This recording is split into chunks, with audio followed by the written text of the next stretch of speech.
Update 9.7 will bring a lot of new developments. The curious can get new tanks. The ambitious can take part in ranked battles. For the aesthetics, there will be high-quality models. And for everyone, there are the new versions of the Big World engine and the Overlord map. Watch this review to find out more.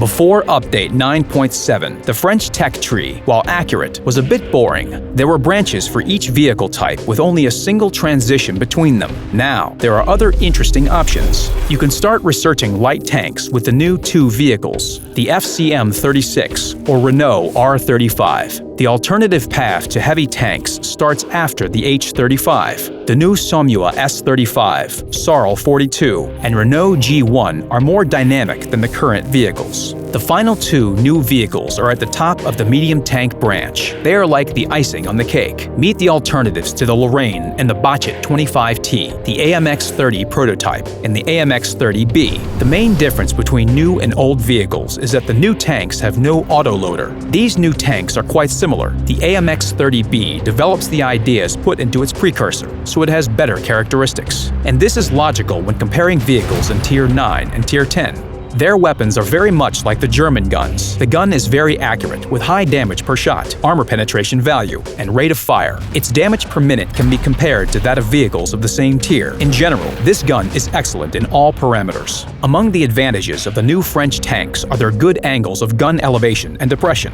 This will allow the vehicle to hide in a hull-down position. The AMX-30B and its prototype are similar to the regular French vehicles in their good overall dynamics, but suffer from inadequate armor. According to their characteristics, they are more useful at medium and long ranges. Thanks to their mobility, they can occupy key positions and deliver fire at the enemy from there. Then, they can quickly scoot away if enemy vehicles approach too close. In close-range combat, the AMX-30B and AMX-30 prototype are very vulnerable. More news on vehicles. There are new, more detailed, high-quality models of the IS-4, E-100, Jagdpanzer E-100, Panzerkampfwagen 4 Auswahl, and ELC AMX. There's also the long-awaited addition to the Soviet array of premium vehicles, a Soviet Tier 8 medium tank, the T-54 first prototype. This vehicle was developed on the base of the T-44. The designers used many components and assemblies of the T-44, but made some changes to improve the armor. The gun is typical to the Soviet vehicles. It has a good rate of fire, with the accuracy and armor penetration value best used for close-range combat. The tank's speed and armor help it to implement this theory. This vehicle is not so dynamic when compared to the T-44. Its maximum speed is lower, but the T-54 first prototype is still quite fast. It won't be a problem to flank the enemy or get behind enemy lines. Thick front hull and turret front armor are noticeable advantages of the T-54 first prototype. The armor is also well sloped. Thanks to its improved protection, the T-54 first prototype is very good for close-range combat. Its armor can withstand hits even from tanks of a higher tier. If one is constantly on the move, one should be able to stay alive long while causing significant damage. Following next in our review, dreams come true. Ranked battles appear in World of Tanks. New Big World version. What does it mean for regular players? Also, a review of the new map,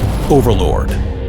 The Ranked Battles mode is being introduced in Update 9.7. This is a new mode for team battles. Opponent teams are matched depending on their rating.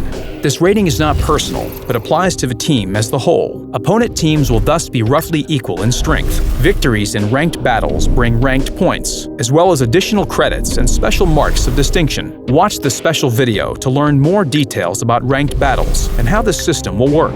And now, let's proceed with other changes.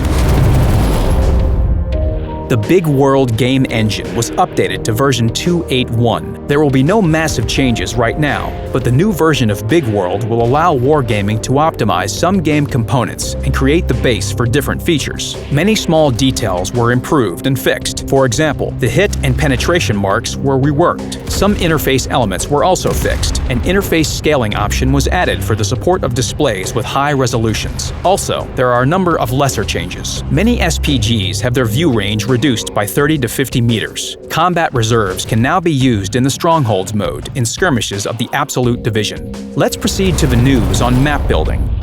two major changes were made to the Live Oaks map. The town was enlarged, being represented as an integrated whole. The approach to the town is now balanced for both teams. More space for maneuvering appeared on the other side of the map, near the railway. The area there was widened to ensure balance. And now, meet the new map, Overlord. The map depicts the coastal area in Normandy, where Allied forces landed on June 6, 1944. The map does not relate to any particular area. This is a generalized character of the area that creates the atmosphere of that place and time. There are cliffs, the sea, and a small town. The beach is covered with anti-tank hedgehogs and barbed wire. Concrete gun positions and pillboxes are mounted on the sea cliffs. These are modeled on the basis of the real emplacements of the Atlantic Wall. In general, map designers developed 50 new objects specifically for the Overlord map. In terms of gameplay, the map is interesting because all areas are used. There is plenty of space for tank battles. 3 directions of approach with their own peculiarities are provided. A wide beach with various cover spots is on the left flank. If this route is lost, the enemy will easily break through your lines to the base. The central part of the map covers the area from the coast to the mill. This area has 3 levels. Enemy vehicles can be spotted from the position near the mill, while cliffs under the bunkers will be a good place for a heavy tank clash. The widest part of the map stretches from the mill to the edge of the map. This area represents a field with low, overgrown mounds. The mounds can be used in a variety of ways. For example, for a TD ambush or passive scouting. The most important thing is that these mounds cover the movement of vehicles. This area fits excellently for a flank breakthrough in fast vehicles. The Overlord map is contrary to Himmelsdorf. This is an open, wide map where players decide where they want to go. This is all for now. Good luck on the battlefield.